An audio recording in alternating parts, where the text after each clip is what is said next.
Yes. Good morning, everybody. Q&A mode on. Good morning. Good morning. Participants may now unmute themselves.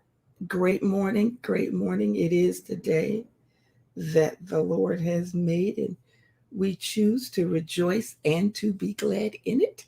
I'm Angela Thornton, and this is Wise Word Ministry. So thank you so very much for joining us live. We appreciate it.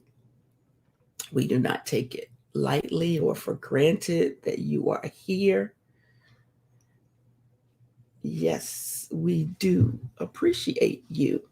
God is faithful, and He is faithful to us all of the time. So, yesterday I said, today we would, hey, Danette, we would discuss, is there still something on these glasses? Yes, it is. That we would discuss the difference between being the child of promise and covenant and of blessing. Now, let me say this: being blessed by God is never a bad thing.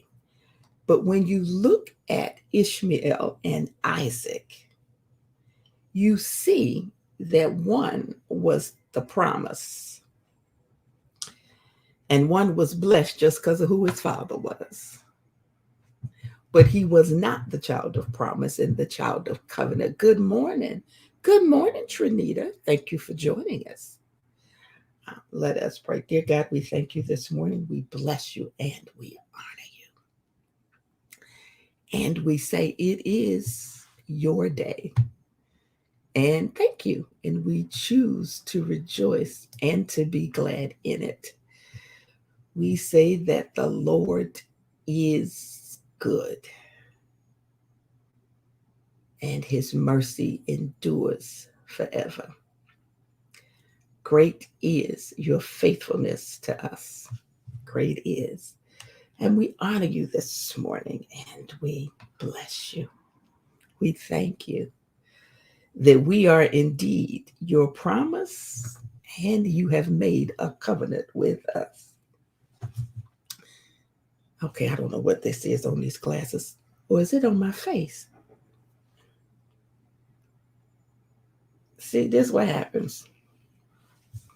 Anyway, we look back over our life and we think things over. We can say that our good days outweigh our bad days.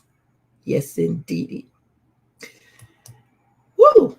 Yes, indeedy. So, y'all know I'm still, first of all, let me tell y'all this. I went to my second kickboxing class yesterday, and baby, it kicked back. Cricket asked me, did it kick me back? Yes, it did. It kicked me back hard. I walked out of there totally spent, sat to sit in my car and gather myself. I learned some things. One, be sure that you eat before you go, but eat the right things so that you have some energy, food that's going to burn and give you energy. Two, be very hydrated. Very hydrated. Yes. Three, make sure you eat afterwards, like a protein bar, a protein shake, or something that's going to help muscle rebuild and refuel you. And four, just keep going. It'll get better. I said, y'all ever heard the country saying bear caught? I felt like I was bear caught yesterday. Yeah, I'm still standing. I go back tomorrow. Ooh-wee. Anyway, it was a lesson. I said, ooh, but these roles got to go. That's what the trainer said, talking about no pain, no gain. I'm like, listen, lady, listen here, listen. Anyway, the child of promise versus the child of blessing. We have to do some studying in, it's called 30-Minute Hit. It's in Arlington. We have to do some going back and forth in Genesis. So back in Genesis 15, come on, girl, 32 minutes. We got this. Y'all still working out with us? Y'all still working out? Now, if I go to kickboxing, it kick me back. Y'all got to be working out with us too. I'm walking this morning, doing my 3 miles. Oh, I'm gonna be fit. This is flab and rolls got to go. I can't be pinching skin and then it's like, hey, how you doing this morning? I won't be looking like the Michelin dough girl, Pillsbury dough girl. I will not. Anyway, back in Genesis 15, Isaac is promised. Isaac is promised twice. Once in Genesis 15, when the Lord tells Sarah and Abraham that they're going to have a kid. And then in Genesis 19 and 16. So here we have the promise. The promise. Genesis 15 and 4. Is it 15 and 4? Yes. Genesis 15 and 4. He says this. The word of the Lord came to him saying, this man will not be your heir, but one who will come from your own body. That is because Abraham had said to God, listen, I got this servant over here, Eliezer. I don't have no kids. He could just have one. And God was like, no, there's going to be one come from you. He says to him, look outside. You're going to be able to count your descendants, all these stars. That's how many descendants you will have. Great morning, sister. And he believed the Lord, and he reckoned it to him as righteousness. Number one, you got to believe the promise. He believed him. He believed him. And the Lord said, listen, dude, I brought you out of Ur to give you this land. And he said, Abraham said, well, how am I going to know that I'm going to possess it? And they went on and had this conversation. Isaac is promised. Now here comes the flesh. This is where we get into trouble. The Lord said to Abram and Sarah, y'all gonna have a baby. Shane, I did not forget to pray for you. I did not do it live, but I did pray. And can y'all join me in praying for my friend Shane? You know, sometimes we need a community to surround us in prayer and intercession. The Lord knows. Just pray that the Lord's will would be done. His favor would continue to surround her. He would bless her with the abundance of his peace. And that whatever is trying to overwhelm her will be defeated. In Jesus' name. That could be for all of us. So then God says to them, y'all gonna have a kid. Y'all gonna have a kid. And he said, you're going to know for certain that your descendants going to be strangers. These descendants that you don't even have a kid from, they're going to go and they're going to be enslaved and all of that. But they're going to come out. Then Sarah, who had no children, said to her maid, listen, the Lord has prevented me from having children. Please, and says to her husband, please go into my maid, that I may obtain children through her. And Abraham listened. This is where we get in trouble, saints of God. When the promise doesn't materialize as quickly as we want or think, we start helping God. We start helping God. God gave her the promise. He gave Abram the promise. He said, one from your womb, one from your own body. Hey, Denise, one from your own body. Sarah somehow did not believe. The Bible says Abraham believed God, and it was reckoned to him as righteousness. That's where you get Romans 4:17. And Abraham believed God, and he believed in him, even God who called those things that were not as though they were. It's referring to this. not to you naming and claiming a car. And so we help God. So she said, listen, my womb is locked up, okay? It's locked up tighter than the Fort Knox vault. Going over there to her over here, Hagar, and go into her. Don't appear that she all right. And he does. So now we get a child that the Lord didn't tell you to get. We always trying to help God out. We need to be able to believe and stand on the promise, even when it doesn't look like it's going to come, even when we don't understand, even when we think everything is closed tight, nothing is working. I don't know what you're talking about. God started with Eve. There you go. And he did that. After 10 years, Abram's wife Sarah took Hagar the Egyptian, her maid, and gave it to her husband as his wife. That's already a problem. I don't share my clothes. You certainly are not sharing my husband. And no, he can't be your husband too. And see, in biblical days, if you went into her, you was married to her. There was no engagement and all of that. If you went into her, buddy, you was married to her. And Sarah said to Abram, may the wrong done me be upon you. Now she conceived, and her mistress was despised in her sight. See that? When you start helping God, and then you get mad at the results. So you told a man to go into the woman. And when the man went into the woman and the woman conceived, and that's what you said you wanted, now you mad and you despise her. Let's keep reading.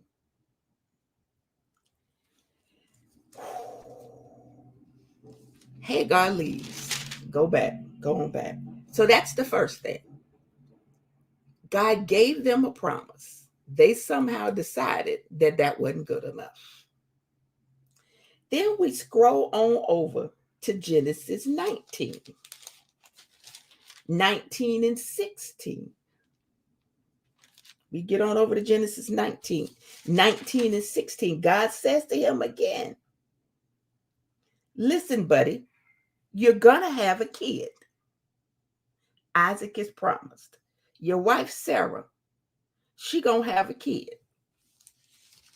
Listen to what I tell you. She's going to have a kid. She's going to have a kid. She's going to have a child. And that's all. That's it. She's going to have a child. But God says to him, Isaac is the son of promise. Genesis 21 and 1. The Lord took note of Sarah as he said, and the Lord did for Sarah as he promised, the son of promise, the son of the covenant. Sarah conceived, bore a child to Abraham in his old age at the appointed time. That's the problem. Isaac came at the appointed time. If God gives you a promise, he will bring it to pass at the appointed time. Abraham and Sarah went outside of the promise to help God because they couldn't see what God already knew. They couldn't see what God saw. They didn't know what God knew. They didn't know what the appointed time was. They didn't know what the appointed hour was. They saw themselves old, beyond childbearing ages, fragile, everything, not working for them. And so they decided, I'm going to help God. That's where we get in trouble. Isaac is born in Genesis 21 and 22. Now, Isaac is born. Where am I? I am all off. No, Isaac is born. That's Genesis 21 and 2, not 22, Angela, not 22. Isaac is born. And here is what God says to him in 21:12, verse 12. God said to Abraham, listen, don't be distressed that Sarah is all upset about this here Ishmael child. Don't be distressed because of the lad and your maid. Whatever Sarah tells you, listen to her, for through Isaac your descendants will be named. Isaac is the child of covenant. He said, but the son of your maid, I'm going to make him a nation also, because he is your seed. He is the son of blessing. He is not the son of promise. He is not the son of the covenant. He is not what God had promised. He is what you decided to go get. Do we want to be in such relationship with God that we want what he has promised at the appointed time? Or do we want to do what we want to do? And God said, well, I'm going to bless it because it belonged to you. We can't usurp God's timing. Even though they went out and they got Ishmael and he came first, he was not the son of promise. He was not the son of covenant. He was blessed, but he wasn't the child of the covenant. He wasn't the child of blessing and promise. He was the child that they went out and helped. And yes, some you will say, well, God blessed this, but is it part of what he promised? Is it what he promised? Because you couldn't see what God was doing. You decided to go out and help him.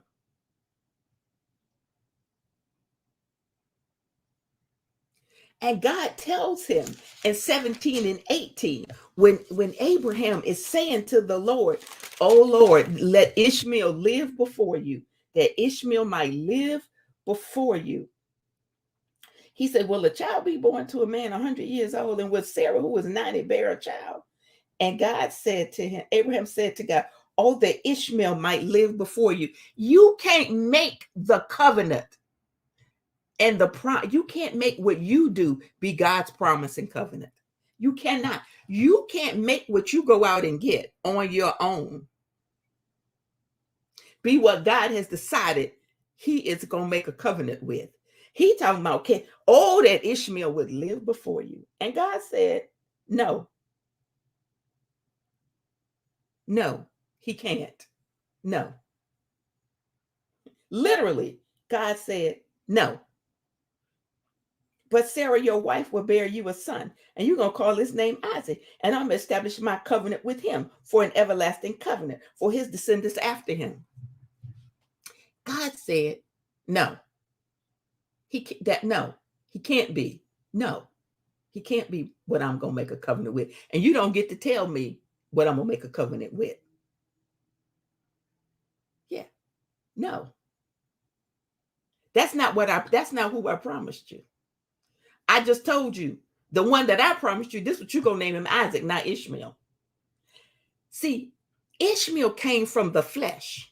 Isaac came from the spirit. Isaac was a spiritual covenant. Ishmael came from the flesh. But God did say, but as for Ishmael, I have heard you, and behold, I will bless him. I will make him fruitful and will multiply him greatly, exceedingly, and he will become a father of 12 princes, and I will make him a great nation. But in verse 21, this is what he says, but my covenant I will establish with Isaac, whom Sarah will bear to you at this season next year. Covenant versus mere blessing.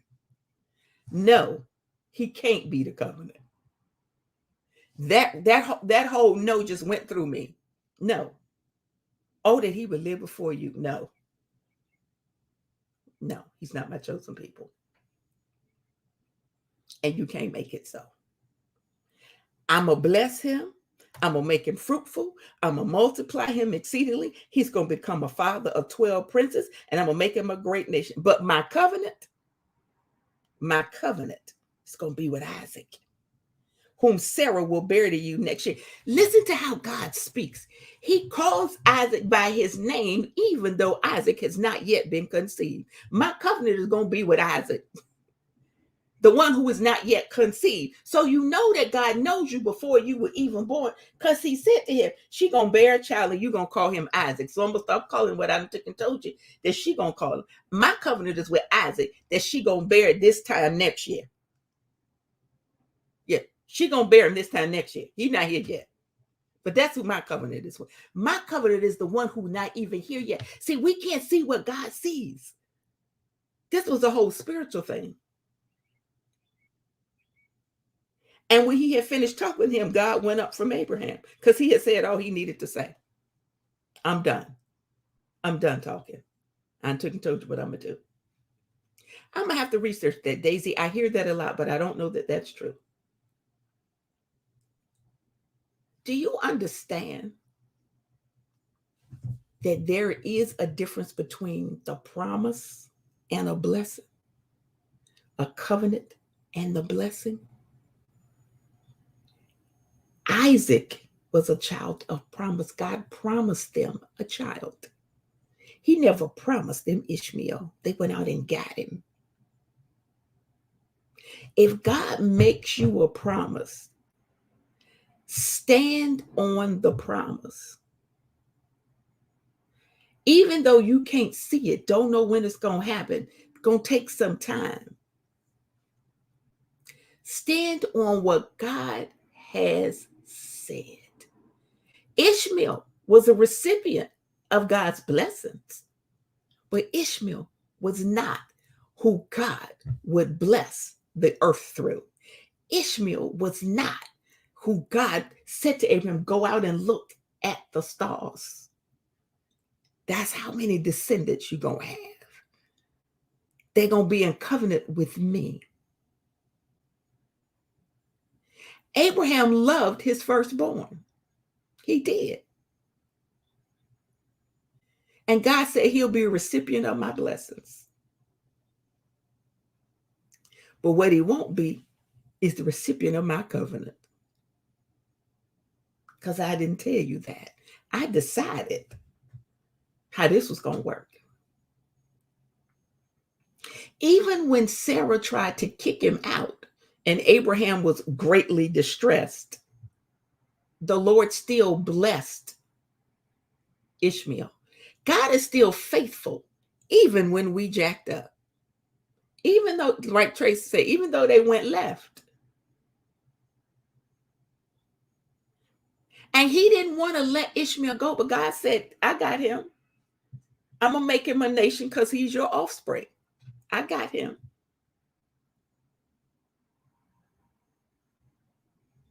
I got him.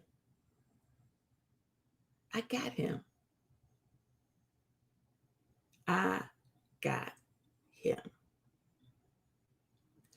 So I want you to know there is a difference between being in God's covenant and just receiving God's blessing. Neither are bad, but I promise you I'd rather be with what he promised because it's always better. It's always better. It's always better. It's always better. Are you in God's? See, here's the difference. We say it this way. Let me see if we can. We say God's divine will and God's permissive will. That's how we say stuff. God's divine will and his permissive will. We want to be in God's divine will, what he has promised. Because he permitted them, because he absolutely could have not permitted Ishmael to even be born. He allowed them to go on ahead with what they was doing. Go on ahead. Do your little thing. But what I promised is still coming to pass. And it's still coming through your wife, Sarah, and you. Not you and Hagar. Not Eliezer, the servant.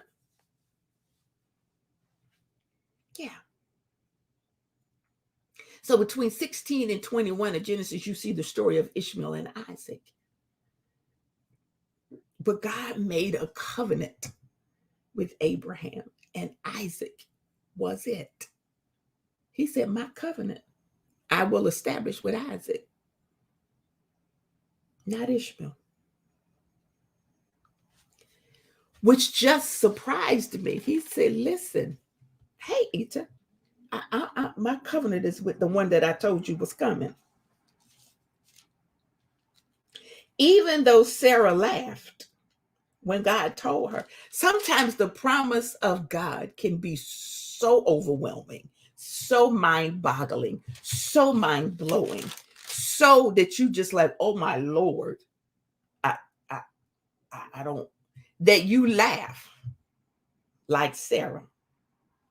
She said to herself, after I have become old, shall I have pleasure, my Lord, being old also? Sarah said, listen, I'm too old to be enjoying sex. Okay, I'm too old for that.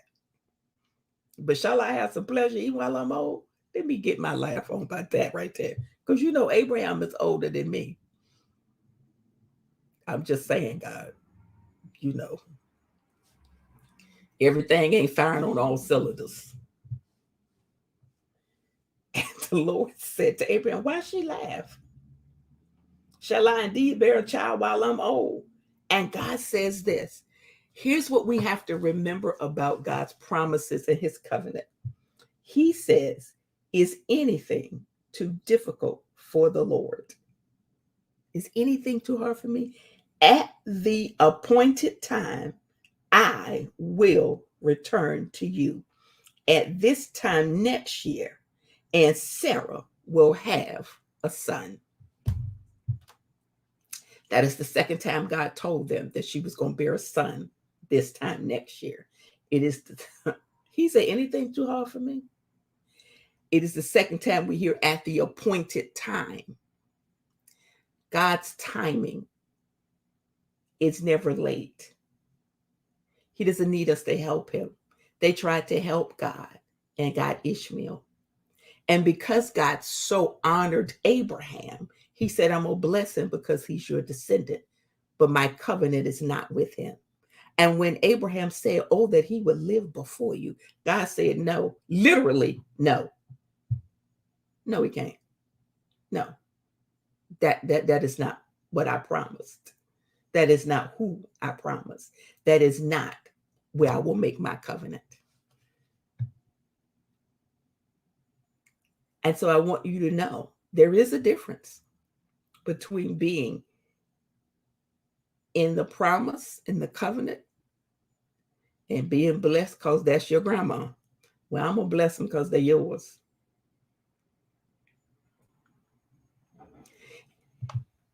And the other thing we have to remember, I've heard people say, God always does keep his promises, that Abraham favored one son over the other. No, actually, he didn't. God did. Abraham loved both of them. God favored one son over the other. He favored the son that he told you you were going to have. You went out and got that other one. I didn't tell you to do that. You didn't have the faith enough, Sarah, to believe that what I said would come to pass. Abraham, you decided to be disobedient and listen to Sarah. But technically, this child is from your body, but I said your wife Sarah, not your maid Hagar. We can't help God a little bit. We can't believe God a little bit. We got to believe God all the way. And so when he said to him to take Isaac, he said, take your son, your only son, whom you love, Isaac. It appears to be God is saying, Ishmael, not by now, Ishmael, not even your son. Take your son, your only son. Because this is the one I promised you. When we move outside of what God promised and we get what we get, then we get mad. Sarah got mad now that she saw the woman with the kid. And, you know, and Hagar was a little shady. I got his baby. What you got? I got God promise. Hold on, chick, it's coming. That's what I got. The son of promise versus the son of blessing. Heir to the men. Don't step outside and try to start trying to help God. He don't need it. I promise. He does not need our help. That's right. Abraham wanted the other woman's kid to be it. God said no. Literally, no. No. You went out and got this outside chick.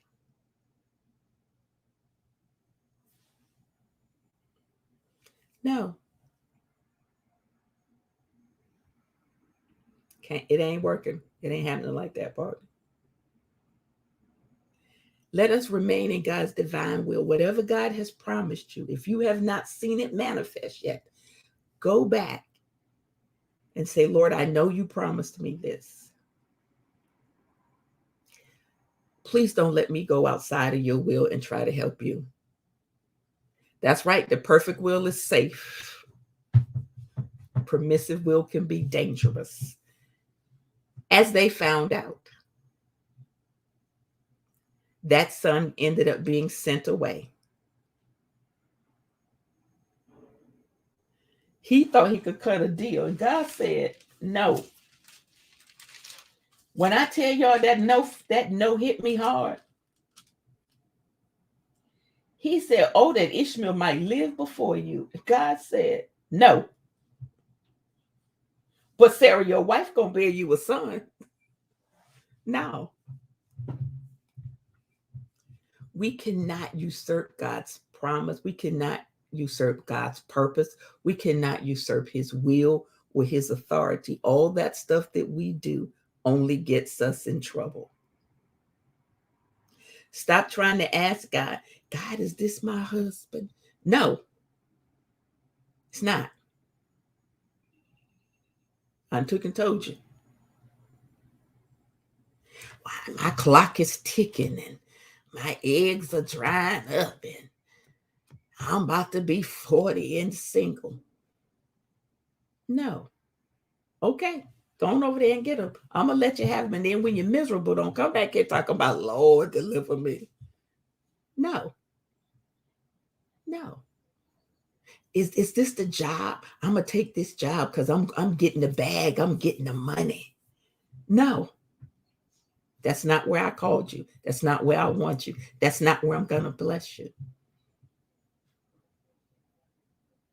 And God's no is not always being mean. He wasn't saying no that Abraham couldn't ever have a child, wouldn't ever have a child that's going to live before him. He was saying no that this one that you're trying to make my covenant with ain't it. That's not it. He is not it. No. But Sarah, the one I told you.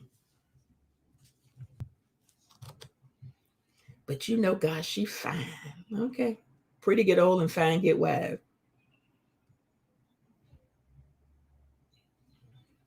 Yeah.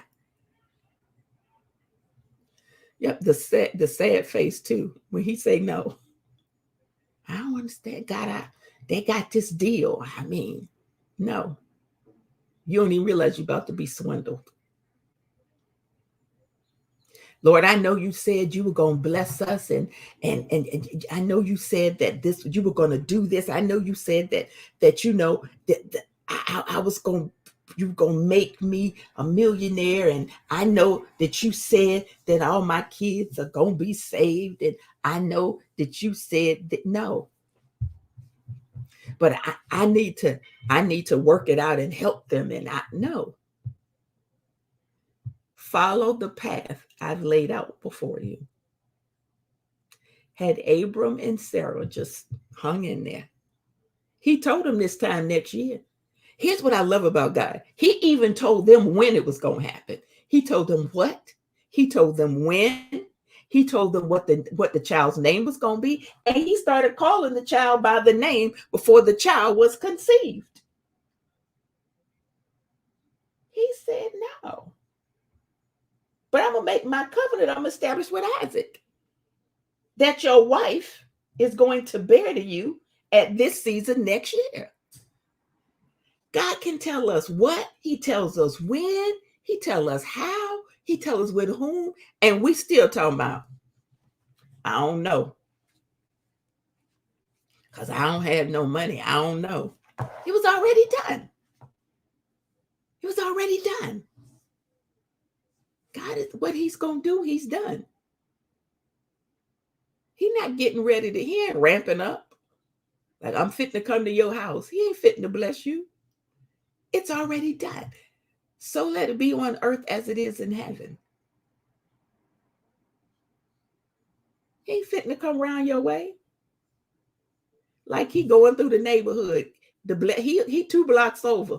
The blessing machine coming in he 2 blocks over. No.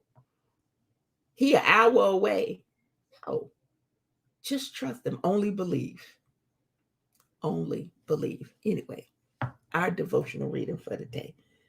Trust me enough to spend ample time with me, pushing back the demands of the day. Refuse to feel guilty about something that is pleasing to me, the King of the universe. Because I am omnipotent, I'm able to bend time and events in your favor. Just trust me enough, Abraham said. Just trust me. I can bend time. I know y'all old. I know you well beyond what most would consider childbearing years. I know that, but I can bend time and events in your favor. You'll find that you can accomplish more in less time after you have given yourself to me in rich communion. Also, align yourself with my perspective. You can sort out what is important and what is not. Don't fall into the trap of being constantly on the go. Many, many things people do in my name have no value in my kingdom. Many things people do in my name have no value in my kingdom. They went out and got Ishmael. He had no value in God's kingdom. Y'all around here building great cathedrals. He has no value in God's kingdom. He said build disciples, not cathedrals. Not memberships. Y'all building programs, but are you making disciples?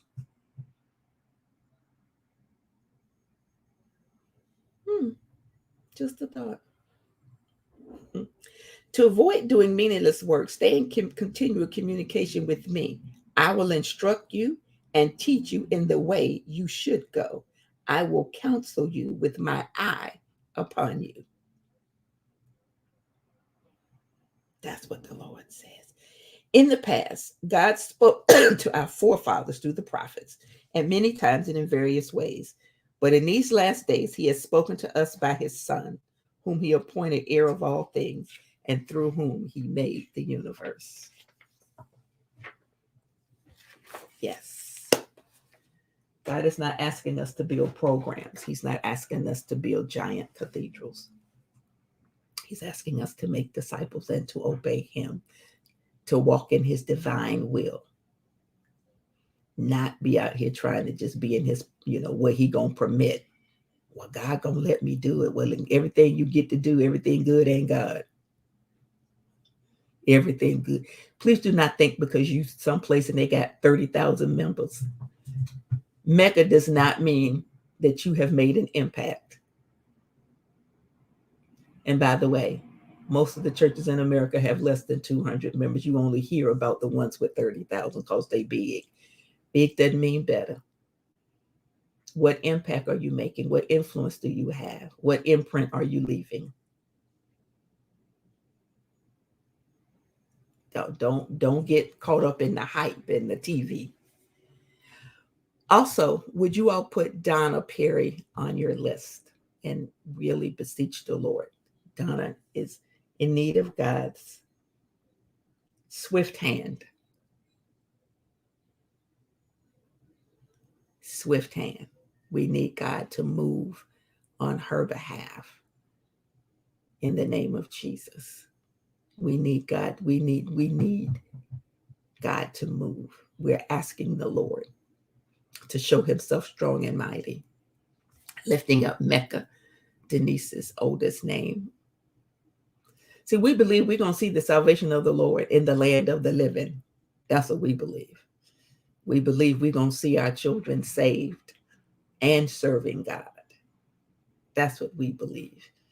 And we believe that nothing is too hard for God because He's the God of all flesh and He can do anything and all things.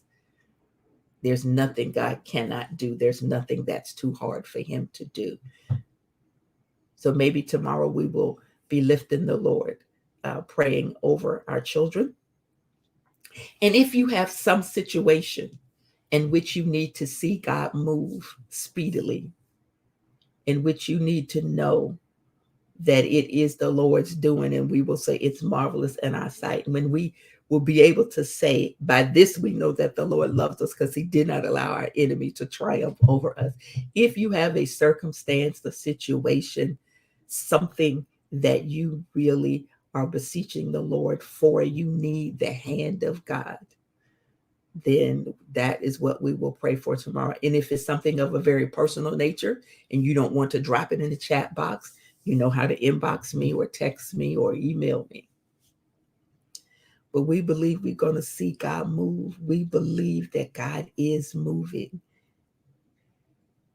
That this year we believing that we will see, because we are part of the promise and the covenant, not just the blessing. And we're not going to try to help God. You can't help the one that created and keep you. Airment. So if there's something that you want us to join our faith with yours and to agree in prayer, if there is a situation that is just stubborn and not moving, we will join and we will seek the Lord tomorrow, praying His word that forever is settled in heaven. That this stumbling block, this mountain will be removed and throw itself in the sea. Glorious physical healing. Some of us have financial issues. Some have legal issues. Some we have issues with family. Some have other family members that are sick, or there's some division or angst, or you're caring for, you know, family division, job problems. Sometimes folk just overwhelmed, period, with life. So that is what we will be lifting before the Lord tomorrow. So invite your friends to join us and family, and they can come on YouTube. They don't have to have Facebook or Twitter. All right. See you guys in the morning. Bye bye.